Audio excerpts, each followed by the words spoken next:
Dustbin থেকে কুড়িয়ে খাবার খেতেন সেই ভারতী এখন কত টাকার মালিক? ভারতের অন্যতম জনপ্রিয় কৌতুক অভিনেত্রী ও উপস্থাপিকা ভারতী সিং, যার জীবন সংগ্রামের কাহিনী সত্যি অনুপ্রেরণামূলক। ছোটবেলায় বাবাকে হারানোর পর তার মা একাই সংসার চালাতেন। পরিচারিকার কাজ করে ৩ সন্তানকে বড় করেছেন। দারিদ্র্যের মধ্যেও হার মানেননি ভারতী। জীবনের সেই কঠিন সময়কে পেছনে ফেলে আজ তিনি কোটি টাকার মালিক। সংগ্রামের শুরু ভারতীর ছোটবেলা ছিল চরম দারিদ্র্যের মধ্যে।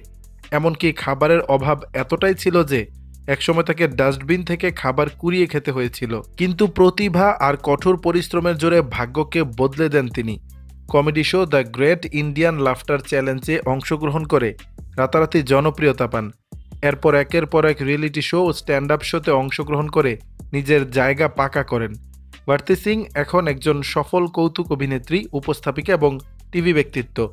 বিভিন্ন শো থেকে তিনি বিপুল পরিমাণ অর্থ রোজগার করেন। 2024 সালের হিসাবে ভারতী সিংয়ের মোট সম্পত্তির পরিমাণ প্রায় 40 কোটি রুপি, যা বাংলাদেশি টাকায় 56 কোটি 84 লাখেরও বেশি।